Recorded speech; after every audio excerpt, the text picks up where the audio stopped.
Ma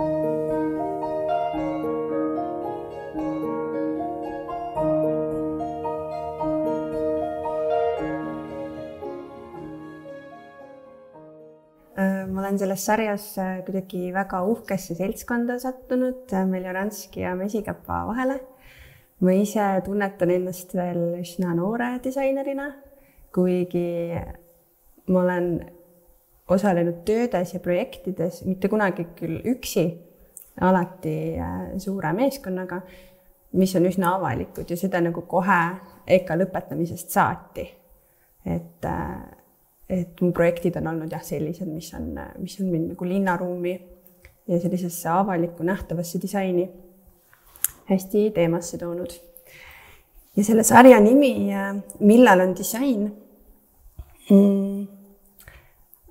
on hästi põnev ja ma mõtlesin pikalt, mis nurgalt seda vaadelda ja mulle tundus, et ma tahaksin kasutada võimalust ja avada seda läbi sellise jäämäe metafoori, et näidata kõike seda, mis on peidus, et mida võib-olla meie disaineritena tunnetame disainina, aga mis enamasti välja ei paista,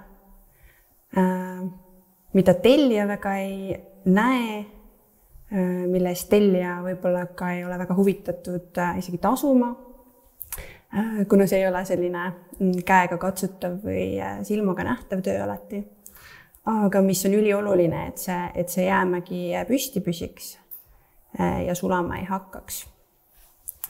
Nii et sellise metafoori läbi me siis täna jutustaks.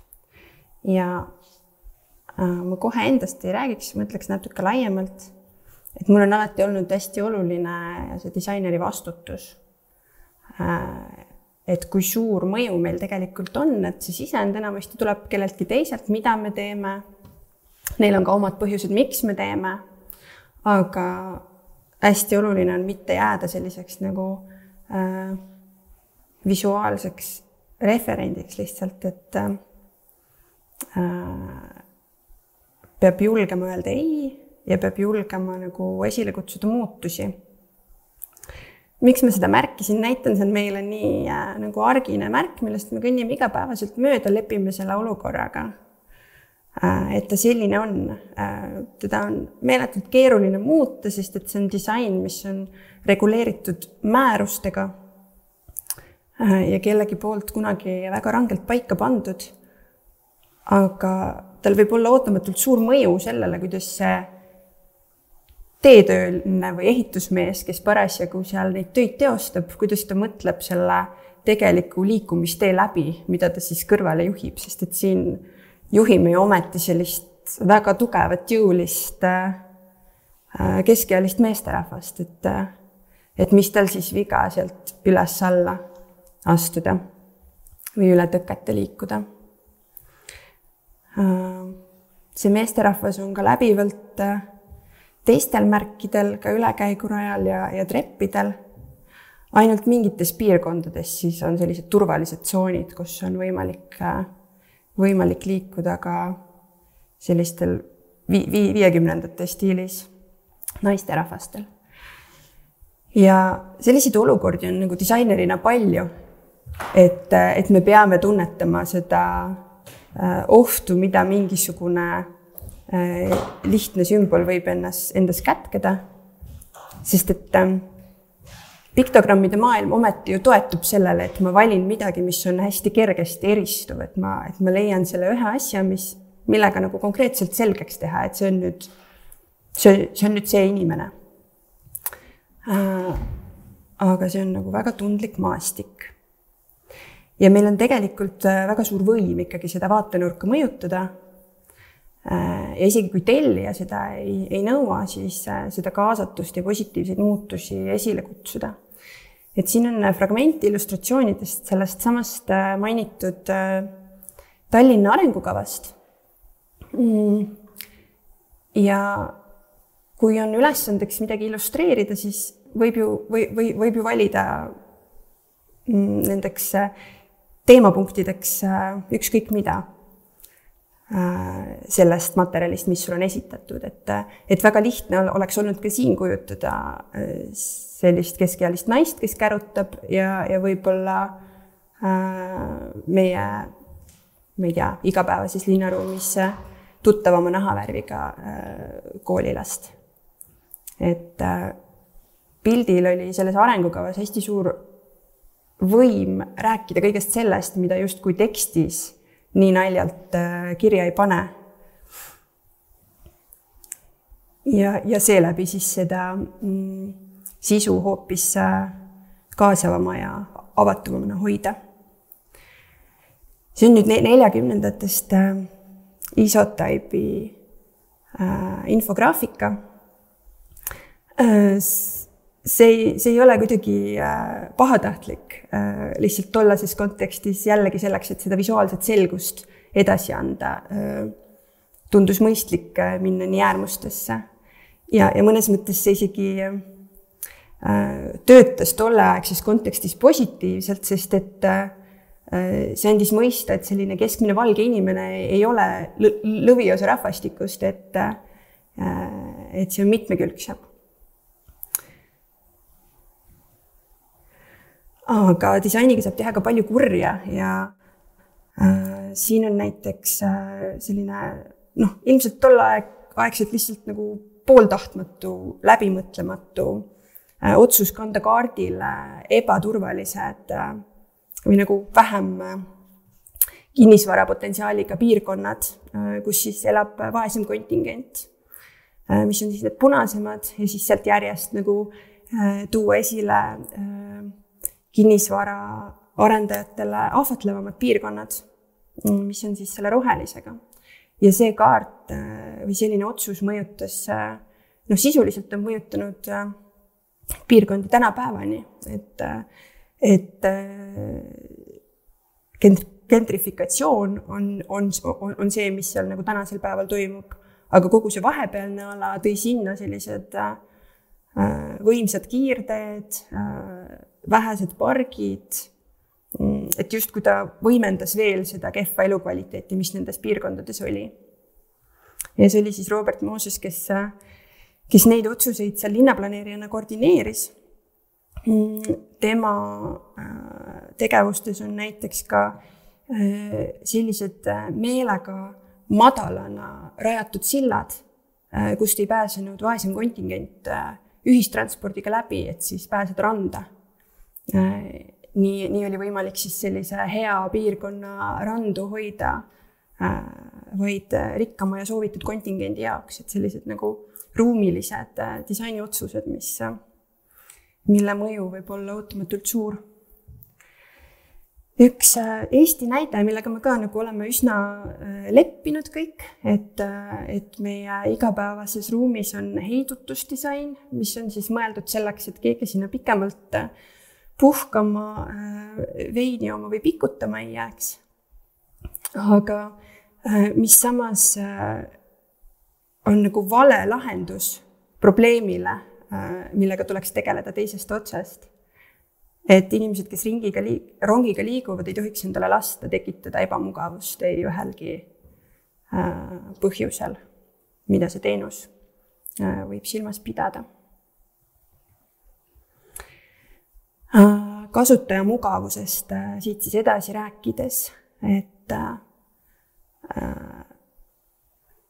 seda riigi teenuste puhul mainitakse peaaegu alati, et kasutaja mugavus on fookuses.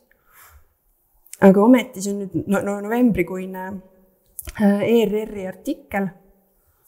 Ma täpsemalt ei ütle, mis see värskelt uuenenud avalik teenus see on üsna palju nagu kärtsu ja mürtsu saanud. Ühesõnaga, pidi palju muudatusi tegema ja pidi tegema valikuid, mida siis muuta ja mida mitte, mida arendada, mida mitte. Ja selles olukorras otsustati teha järeleandmisi kasutaja mugavuses. Et see on nüüd selline koht, kus jällegi disaineri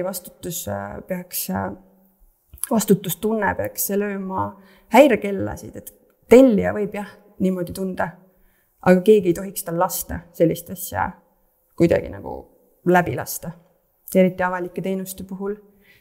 Ja veel enam, et tegelikult see kasutaja mugavus on siin just kõige baasprintsiip, et need teenused jäävad tegemata, need mingisugused päringud jäävad tegemata, need andmed jäävad esitamata. Et see ei ole nagu lihtsalt selline fragment, mida lisada. Aga kõik need vaidlused tellijaga sel teemal on tavaliselt see nagu jäämealune osa, mida keegi ei tunneta disaineri tööna, aga disainer tunnetab enda vastutusena. Ehk siis ma olen siit esitluse etapist tõstnud sinna jääme alumisse ossa siis peidetud teemadeks disaineri valvsus, vastutus ja kogu see kasutaja ka arvestamine ja meie ühiskonna erinevate kasutajagruppide vajadustega arvestamine. Siis liigun siit ühe meie töö poole, mis juba sai ka mainimist ja kus me siis üritasime seda maksimaalselt teha, et me loome midagi kasutajatele, olles igal sammul maksimaalselt kriitilised, et see oleks kõik aus ja õige, mida siin kajastatakse, et ta ei oleks kellegi suhtes solvav või vähendav ja et ta oleks pigem nagu linlasele tööriist. Tegu on oma olemuselt siis tavalise arengukavaga, mida on aegade algusest peale esitatud lihtsalt Exceli tabelite ja mingisuguste Wordi dokumentidena. Ta on olnud linlastele kättesaadav, aga kellelgi ei ole olnud otsest huvi või tunnet, et ta peaks seda sellisel moel tarbima, et ta peaks sellisel moel kuidagi oma linna arenguplaanidele tagasisidet andma. Ja miks ta sellesse esitlusse mul kuulub, on jälle siin, et see visuaalse disaini osa on ainult kübeke sellest, mida see suur töögrupp Raul Kalvo, kes üldse mõtles välja, milliseid andmeid näidata, milliseid mõõdikuid nendest koostada. Platvorm, kes lõi selleks võimalused, et neid andmeid saaks niimoodi kasutajasõbralikult esitleda. Stuudio ja meie, kes siis tegelesime sellega, et see sisu oleks struktureeritud nii, et ta oleks ka loetav sellele kasutajale. Et ta võib ju siia jõuda, aga kui see teksti struktuur on ikka samasugune nagu seal Wordi dokumendis või sõnastus või keelekasutus on selline, et teda kergesti ei hooma, siis ei ole sest tolku. Illustratsioonid selleks, et tõesti anda teemadele juurde seda essentsi, mida ei saa otseselt sõnades väljendada, aga millest tahaks rääkida või vähemalt milliseid küsimusi tahaks esitada. Ja siis ka visuaalsed andmekaardid selleks, et vabaneda igasugustest Exceli tabelitest, mida inimesed ei jaksa tarbida. Et siin on näiteks üks Raul Kalvo ideel ja andmetel põhinev kaart, kus siis näidatakse reisikestust ühistranspordiga valitud sihtkohtadesse. Ja selle üks agenda on siis ka see, et see kasutaja, kes mingis piirkonnas elab, et ta näeks üldse, millised on tema piirkonna võimalused ja piirangud ja kas tal oleks vaja äkki kära tõsta ja endale paremaid tingimusi nõuda. Ja loetlesin siin ära ka kõik need tööd, mis justkui jäävad sinna jääme alla, mida disainina ei käsitleta. Alates sisust, keelest, andmete analüüsist, mõõdikute väljatöötamisest, millega Raul Kalvo tegeles ja ka selles analüüsis, et mida siis illustreerida, mida fotoga näidata, mis fotodel, kes fotodel võiks olla. Et selline väga suur osa justku täiendatud lähteülesandel. Nii, et sellest jupist said siis sinna jääme alla need märkused, mis siis ka justkui mingis kontekstis disain või disaineri vastutusala on.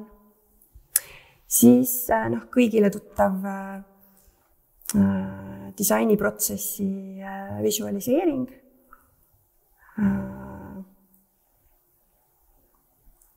Mis paneb ka rõhku sellele, et vähemalt pool peab tegelikult olema selline töö, mis justkui veel visuaalset vormi ei omagi. Need selles mõttes tasakaalud on tihti erinevad, et see ei pea olema pool ja pool, aga mulle meeldib, et see rõhuasetus on selline, et ta on siit tunnetatav. Ja siit ma jõuan meie järgmise projekti juurde, mis on Tartu viidasüsteem.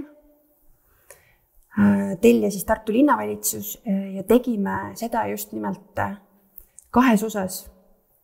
Et kõigepealt tegime terve projekti kasutaja-uuringut, liikuvusuuringut ja alles seejärel tellis Tartu selle töö põhjal siis visuaalse disaini ja tootedisaini kontseptsiooni.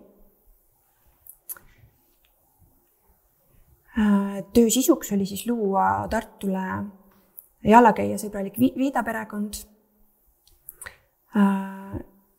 Ja seda viidaperekonda ei oleks sellisel kujul tekkinud, kui oleks lihtsalt ühest otsast alustanud Tartule viidasüsteemi loomist. Et kogu see kontseptsioon põhines tugevasti eelneval kasutaja-uuringul, mis oli tehtud hästi rakenduslikult. Ehk siis me teadsime täpselt, mida me graafiliste disaineritena vajame selleks, et meil oleksid õiged vastused, kuidas seda tartlastele kujundada. Ja see viidasüsteem oli selles mõttes eriline, et ta oli üle terve linna. Et Eestis ei olnud varem sellist lahendust tehtud. Me tuginesime Londoni, Bristoli, New Yorki, teiste Euroopa ja Ameerika linnade näidetele. Ja proovisime seda siis Tartu konteksti tuua, sest et linnaruum on igal pool erinev. Ja siin ma tunnetan seda nagu selles mõttes selle topeltteemantina, et meil oligi 2 projektiks täiesti lahku löödud. Kui nad oleksid olnud ühe projekti osa, siis me ei oleks osanud kuidagi kavandada töö alguses või isegi hinnastada seda visuaalse disaini osa, sest et meil ei olnud õrna aimugi veel selles kontseptsioonitöö alguses, mida me reaalselt tegema hakkame. Ja 2017–2018 me siis viisime läbi sellise põhjaliku kasutaja-uuringu, kuhu olid kaasatud Rutt-Helene Meljoranski, Anu Leisnel, Elo Kiivet, Tõnis Savi ja viidi läbi intervjuusid, intervjueeritavatega tehti tajukaarte.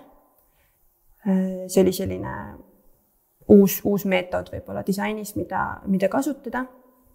Inimesed joonistasid oma visiooni Tartu linnast, et millised on Tartu piirkonnad, kus asub Tartu keskpunkt, millised on need kohad, kus neile meeldib käia, kus on takistused, kus on eraldajad. Siis viidi läbi jalgsi ja rattaga retki, fookusgruppe ja tehti ka sellist põhjalikku kaardianalüüsi ja liikuvusanalüüsi, mis siis lõpuks vormus selliseks dokumendiks, mis siin ekraanil jookseb ja mille põhjal alles siis Tartu tegi teise osa hanke, et tellida sellele kõigele visuaalne vorm. Ja seda visuaalset vormi me siis hanke võitnuna tegime koos stuudio ja tootedisainer Veiko Liisiga. Ja ka selles töös tegelikult on väga palju seda jäämäe alustosa. Väga palju tehnilist peidetud sükest struktureerimis, analüüsi, andmebaasidega töötamise ja selliste sisuliste otsuste tööd. Sest nagu ma olen ka tudengitele rääkinud, nemad tahaksid kohe asuda nagu kujundama, et see sisu ei ole nende jaoks kohe ahvatlev. Aga kui see visuaal ei toimi, sest et see sisu seal sees on läbimõtlematu või kuidagi ebaühtlane ta ei suuna inimesi nendesse kohtadesse, kus oleks vaja. Ta peab olema ka nagu disaineri töö osa ja seda tihti ei tunnetata sellena.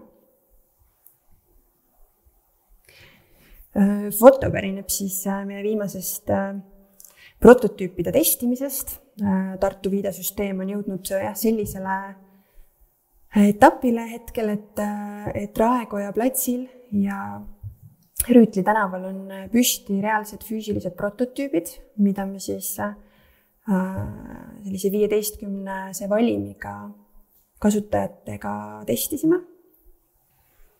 Ja saime väga põnevaid tulemusi nii pimedate kasutajatega kui ka näiteks ratastooli kasutajatega testides, sest seni me olime tuginenud teooriale, viinud pimedatega uuringuid läbi Tallinnas, aga siin on jällegi see kohalik kontekst oluline, et kuidas see Tartu pime kasutaja seda taktiilset kaarti näiteks tunnetab. Aga kuidas me üldse selliste projektidega töötame või kui ma ütlen, et sisu on oluline, et kuidas me teame, mida see sisu siis vajab. Et me oleme kuidagi leidnud endale sellise vana kulla, mis on Kevin Lynch'i Image of the City, 60ndate linnaplaneerija. Ja tema tehnika oli jagada ruum sellisteks hästi lihtsalt kaardistavateks elementideks. Ja need on siis servad, trassid, piirkonnad, otsustuspunktid ja maamärgid. Ja otsustuspunktid on siis need kohad, kuhu viit tuleks linnaruumis paigaldada. Et see ei ole selline tunnetuslik küsimus, et ma lähen ja lihtsalt vaatan, et siin oleks hea koht, vaid see peab olema terviklik süsteem ja see tuleb tegelikult välja kaardianalüüsi käigus. Et meie töös on üldse nii, et väga vähe on tunnetuslikke otsuseid, et meile meeldiks midagi teha ja siis me teeme, sest et see tundub ilus või äge või tore. Kuidagi kõik otsused on üsna rangetest raamidest tulenevalt, mille siis loob meile kas see keskkond või see kasutaja vajadused. Et see on selles mõttes natukene eriline graafilise disaini valdkond, et ta on hästi range ja tehniline. Ja sellest samast Lynch'i teosest tuleb siis välja, kuidas inimesed, kui nad linnaruumis liiguvad, nii meie siin Tallinnas kui tartlased, et meil on isiklikud tajukaardid ja need tekivad igal inimesel. Isegi kui ta on esimest korda lennukilt maha astunud võõrasse linna, siis ta juba mingisuguseid elemente enda ümber salvestab ja tajukaart tekib. Ja tajukaarti on siis võimalik kuidagi häkkida või nihestada.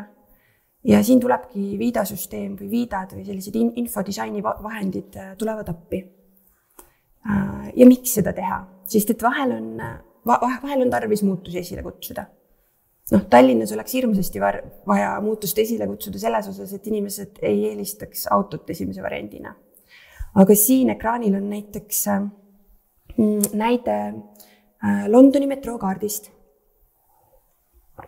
Ja Londonis on see metrookaart juba ju mitmeid kümnendeid kaua välja töötatud, arenenud ja ka inimeste tajukaartidele jäädvustunud. Ja inimesed usaldavad seda rohkem kui reaalset linnaruumi. Ehk siis nad on pigem valmis sõitma ühe peatuse maa all kui kõndima, sest see tundub neile kiirem. Linn muidugi sellega rahul ei olnud nüüd kaasaegsetes oludes, kus mõeldakse ka rahvatervisele ja sellele, et linnaruum oleks elav, sest kui inimesed ei ole maa peal, siis kannatab tegelikult linnaruum tervikuna. Ja see oligi siis esimene selline alge jalutaja sõbralike viidasüsteemide tekkeks. Et nad lõid Legible London viidasüsteemi, mis siis näitas inimesele aega, kui kaua tal tegelikult võtab see peatuste vahe kõndida. Ja see viidasüsteem loodi võrgustikuna üle terve Londoni. Ja paari aastaga oli juba muutust näha, et inimesed olid valmis seda teekonda ette võtma, kui neile see info kätte anti. Ja see oli siis nii-öelda nihestamine, mis oli toimunud infodisaini toimel. Siin siis enne mainitud Tartu viidasüsteemi kasutajauuringust tajukaardid, kus siis vasakpoolsel pildil on näha väga noore ja vähe linnaruumi harjunud kasutama kasutaja tajukaart ja paremal pool siis väga pikaajalise ja erinevates piirkondades nii elanud kui töötanud inimese tajukaart Tartu linnast.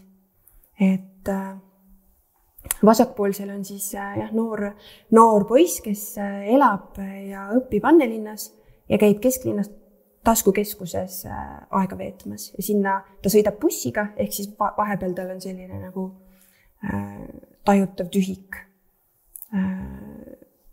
kust linnaruum tema jaoks tuttav ei ole. Ja siis oma disainis me peamegi mõtlema mõlema kasutaja peale, et kuidas me saame nende mõlema vajadusi rahuldada. Et kuidas motiveerida seda inimest, kes juba tunneb linna ja miski ei ole talle nagu enam väga põnev, kuidas motiveerida teda rohkem liikuma ja avastama ja kuidas motiveerida seda last siis, kes on harjunud oma igapäevase trajektooriga, et ka tema võib-olla kõnniks need peatuse vahed jalgsi ja vaataks natuke linnas ringi. Siin ma tõin vahele näiteks meie siis vastupidise katse teha ühistransporti kompaktsemaks ja hoomatavamaks Tartu linnas, sest et meil ei ole vaja veel inimesi ühistranspordist välja saada, meil oleks pigem vaja neid sinna sisse saada. Ja siin võib jälle selline võrgu kompaktne kujutamine aidata seda nihet tekitada, et see kõik ei tundugi nii meeletult keeruline, et ma näen päris hästi, mis mu alg- ja sihtpunkt on ja mitu peatust sinna vahele jääb. Ja linnaruumis liikudes, mis siis on selline üsna hea mõjutusvahend, on siis liikumissuunaline kaart. Me oleme hästi harjunud, et meie kaardid on põhjasuunalised, sellised geograafilised kaardid. Aga nüüd nagu Google'i ja erinevate nutikaartide pealetungiga me tunneme järjest enam, kuidas meile meeldib see, kui me näeme enda ees seda, kuhu me liigume. Ja et kaart pigem toetab meid meie teekonnal, kui et me peame väga keeruliselt oma teekonda planeerima. Ja siis Tartu viidasüsteemis ongi väga suur rõhk inimese asukoha markeerimisel, kus ta parasjagu on, ja siis selle linna avamisel tema jaoks just tema vaatesuunas. Ja siin on meeletult seda jääpanga alumist osa, et see kõik ellu viia, sest et see tähendab, et tuleb keerata kaarte, tuleb keerata maamärke, mis seal kaartidel on. See kõik on selline nipet-näpet käsitöö ka tänapäeva tehnoloogiliste võimekustega. Näitan siia vahele mõned sellised kaadrid meie viimaste päevade hobidest, et kuna meil homme õhtul ongi stuudioga tähtaeg, et 7 uut tootemit nüüd siis juba reaalsed, mitte enam prototüübid saaksid Tartu linna peagi üles, siis me oleme siin hoogsalt erinevaid nurki arvutanud, võtnud ja siis ka maamärke joonistanud, keeranud, vaadanud, et nad ikkagi arusaadavad oleks.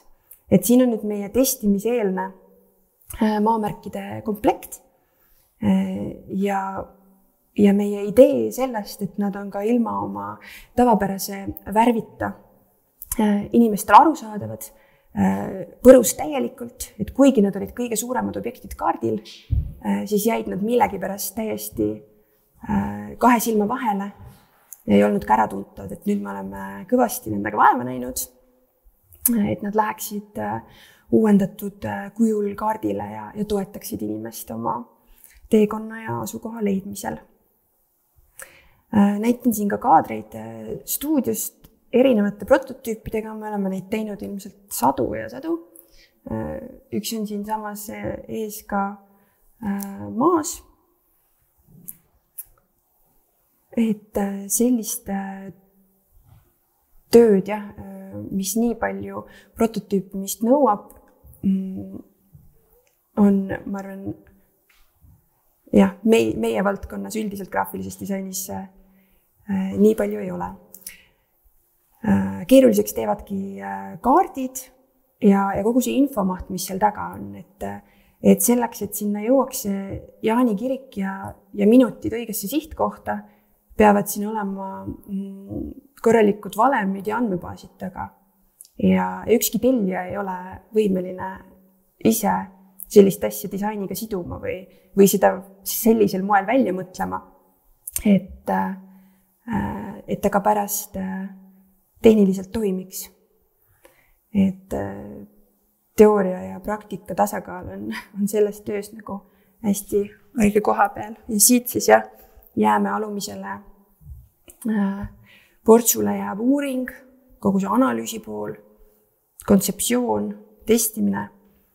Ja tegelikult ka üldine filosoofia, sest et ma tunnen, et disainiosakond on selle poolest natuke erinev disaini ettevõte, et meil on nagu mingisugune agenda, millega me pöördume kliendi poole juba ise. Et tema tahab lahendada ära oma jalakäijate liikuvusprobleemi, et nad jõuaksid punktist A punkti B, aga siis meie tuleme selle survega, et see peab ka ühendama linna erinevaid piirkondi, see peab inimesed autost välja aitama, see peab kandma seda üldist sellist kaasaegse linnaruumi filosoofiat.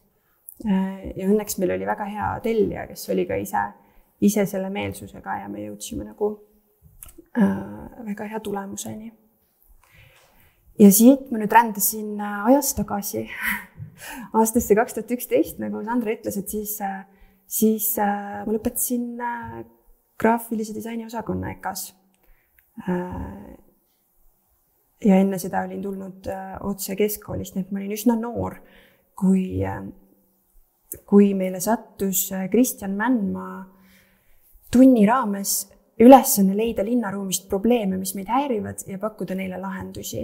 Ja kuidagi meie seltskond leidis üles selle tollase ühistranspordi ja asus sellega tegelema ja me olime väga noored ja pisikesed. Siin pildil siis Ott Metusala, Norman Norro, Ronald Pihlapson, Carmen Heim oli ka meiega. Kliendifaasis hiljem jäid Ronald, Norman, Britt Pavelson ja mina. Et siis see grupp nagu vähenes pisut. Ja tellija sai selle projekti eest ka siis disaini juhtimise auhinna, ehk siis selline väga huvitav auhind, mida graafilise disaini valdkonnas saada tol ajal. Siin on siis selline nagu vaade tagasi. Ei tea, kes mäletab. Et oli üsna selline kaootiline see seis. Hästi palju erinevaid süsteeme. Just olid tulnud vist natuke kaasaegsemad piletid, tunnipiletid, mis siis olid kuidagi teise teenusepakkuja poolt ja uue visuaaliga. Bussikoondis oli eraldi, trammi ja trollikoondis veel kuidagi eraldi, kõik näitasid infot, mis nendesse puutus sellise visuaaliga, nagu neile parasjagu sobis. Ja siis kuigi just kui rangelt järgiti igasuguseid kleebiste määrusi, mis puudutas siis tuleohutus- ja ohutuskleebiseid, siis nad nägid kõik väga erinevad välja. Ja meie kirjutasime siis tudengitega kokku selle põhjal paksu raporti. Sandra võib seda võib-olla teistega jagada, see on seal sellises üsna inetusköites ja koltunud, võtta see on see meeldiv sõidukogemus ja võib selle esmalt anda.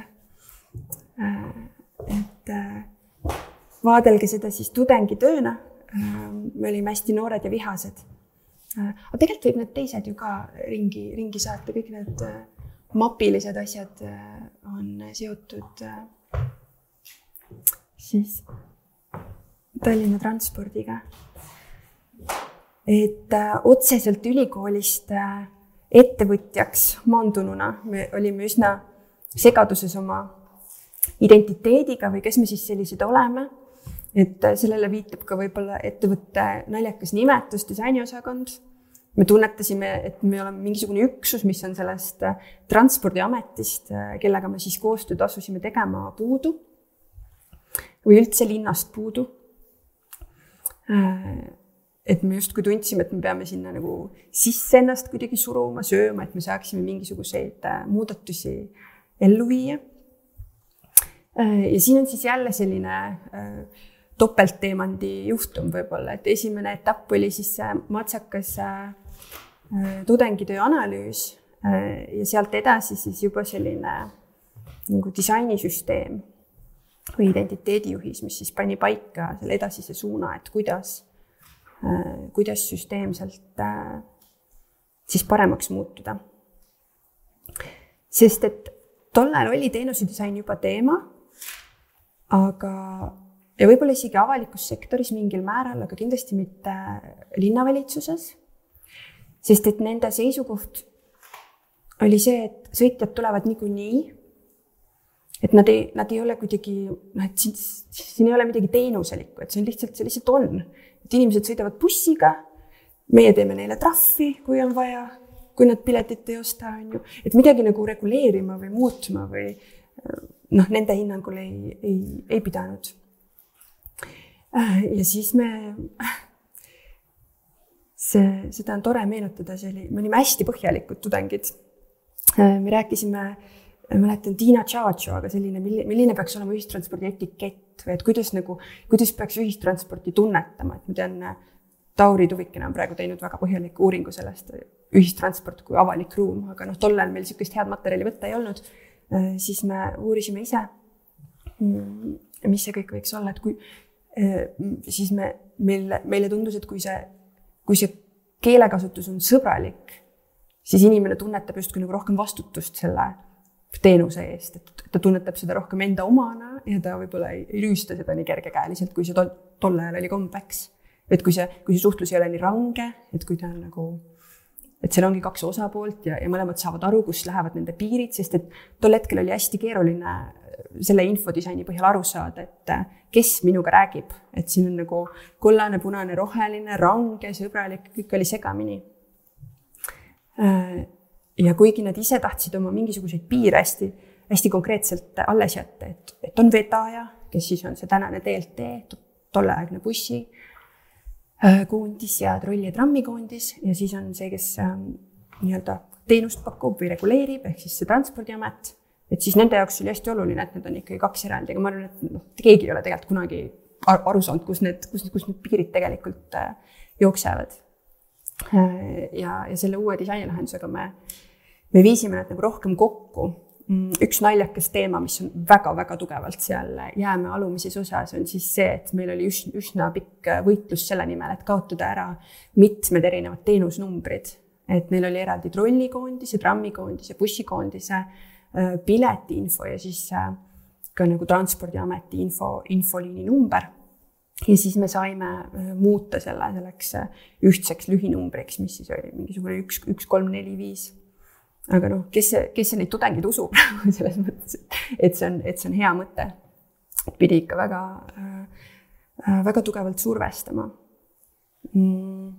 Ka kleepsude väljavahetamine oli selline tugev võitlus, sest määrus ju justkui ütles, aga määrus ütleb nii veidralt. Määrus ütleb, et kleebistel peab olema tumerohelisel taustal tume tekst, mille ümber on 2-kordne tume piirjoon. Ja me lihtsalt lugesime ja naersime ja me ei saanud aru, kes on selle peale kunagi tulnud.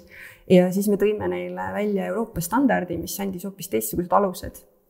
Ja hakkasime seda rakendama ja saime isegi MKM-ist kuidagi välja kraabitud mingisuguse loa meili teel, et seda on võimalik teha, mille peale siis Transpordiamet ka ja DLT leebusid ja olid sellega nõus.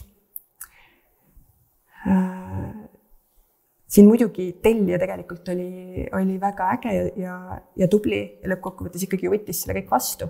Et see on sama inimene, kes on seda vedanud Uudo Ots alates siis sellest 2011. aastast. Et ma loodan, et neil leidub seal disainimeelseid inimesi ka edaspidi, kui tema peaks pensionile minema. Mis on hästi nagu põnev uudis, mis ma olen viimasel ajal täheldanud, et Tallinnal on tekkinud mingisugune salajane teenusedisaini üksus, mis ennast justkui väga välja ei näita, aga otsivad aeg-ajalt teenusedisainereid ja midagi seal korraldavad. Et see on võrreldes selle 10 aasta taguse olukorraga nagu hästi põnev ja uudne, et midagi ka seespidi seal sünnib. No ja siis selle nii-öelda põhilise disaini lahenduseni, millest ma olen pidanud läbi aegade hästi palju rääkima, mis oma vormilt tundub nagu nii lihtne ja justkui siuke non-disain, et mis siin siis on või mis siin siis nii palju muutus. Tegelikult jällegi hästi palju seda veealust osa. Sest et see disain püsib hetkel veel tänase päevani. Me arendajatega platvormist küll üritame nüüd leida ja läbi suruda uut veidi optimeeritud lahendust, mida oleks lihtsam toota ja mis oleks vähem veatundlik. Sest et need kujundused tulevad läbi Microsoft Exceli, enne kui nad välja prinditakse ja sinna nii-öelda laiali veetakse. Mis tähendab, et kogu see kujundus on tehtud ka Excelis ja kui keegi kogemata vahetab kirjatüübi, siis te olete ilmselt näinud, et peatustes vahel on ka vigaseid sõiduplaane. Aga mis muutused siin siis olid need, mis olid olulised? Kirja suurus läks suuremaks, font läks loetavamaks, need on sellised lihtsad asjad. Vasakpoolsel pildil on madalapõhjalised sõidukid tähistatud kollase kastiga. Selle peatuse kohal oli kollane gaasilamp, mis tühistas kollase värvi. Siis kui sa kollases valguses vaatad kollast asja, siis ta ei ole enam kollane. Sa ei näe seda tähistust. Teda ei olnud olemas. Ridu oli väga keeruline järgida. Lõime siis näpuga veetavad read. Tekitasime nii-öelda tänavate põhise marsruudi, mida inimesed Pärnu maantee või Sõpruse puiestee või mingite suurte pikkade teekondade põhjal ju tegelikult ei oska niimoodi marsruuti hinnata, et kas see nüüd läheb sinna, kus mul vaja on. Võime peatuse põhise marsruudi, jaotasime ta ka erinevateks linnaosadeks, et sa näed, kas see peatus, kuhu sa suundud, asub Pirital või Nõmmel. Ja siis tohutult igasugust väikest tehnilist nipet-näpet pidime siia ka tegema eraldi sobiva kirjatüübi. Olemasoleva põhjal küll, aga teda natukene häkkima. See on siuke mitteametlik teema, aga selleks, et ta ilusti neid numbreid siin Excelis suudaks laduda. Igatahes väiksest asjast väga palju juttu, aga selline ta on. Ja see oli meie nii-öelda testprojekt Transpordiametiga, et nad tahtsid näha, kas tudengid suudavad selle probleemi lahendada, et siis me teeme teiega neid teisi asju ka edasi, kui te sellega hakkama saate. Ja see võttis meil päris palju aega, aga saime. Siis järgmisena me tahtsime ette võtta sõidukid. See oli jällegi tundus kõigile võimatu missioon, sõidukite väliskujundust muuta, tohutu raha, mis selle alla läheb, et neid ümber värvida. Ootame enne ära, et vanad sõidukid akumuleeruks, et uued võib ju tellida uuega. Siis meile tundus, et see sõidukipark muutub veel kirjumaks, eks ta mingi vahe oligi. Siin on siis ka veel see hetk, kui autobussikoondis ja trammi ja trollibussi koondis kuidagi identifitseerisid ennast kahe eraldi üksusena, et seepärast üks on roheline ja teine on sinine, aga trammipark oli sellegi poolest tegelikult veelgi kirjum. Ja siis me jõudsime kuidagi peale sellist pikka ragistamist, disainitööd, selle identiteedi tervikuni just läbi nende sõidukite. Et me seadsime endale eesmärgiks, et need sõidukid oleks kasutajale eristuvad, sest meile tundus, et see on väga eriline, et Tallinnas on 3 sõidukiliiki ja see ei ole üldse väga tüüpiline võib-olla väliskülalisel, kes tuleb ja tal oleks oluline neid eristada. Miks ta on selline kergelt avariisõiduki sarnane, on see, et ta oleks linnas märgatav, sest tegelikult trammide ja teiste sõidukitega toimub üsna palju liiklusõnnetusi. Ja need 3 värvi me valisime ka sellised, mis oleksid nii värvipimedale eristuvad, kui ka siis sellises hämaras kliimas hästi eristuvad. Ja sellised nad siis mingil hetkel täiesti linnaruumi sattusid. Et aega see võttis, aga nüüd on ju kogu sõidukipark tegelikult selline.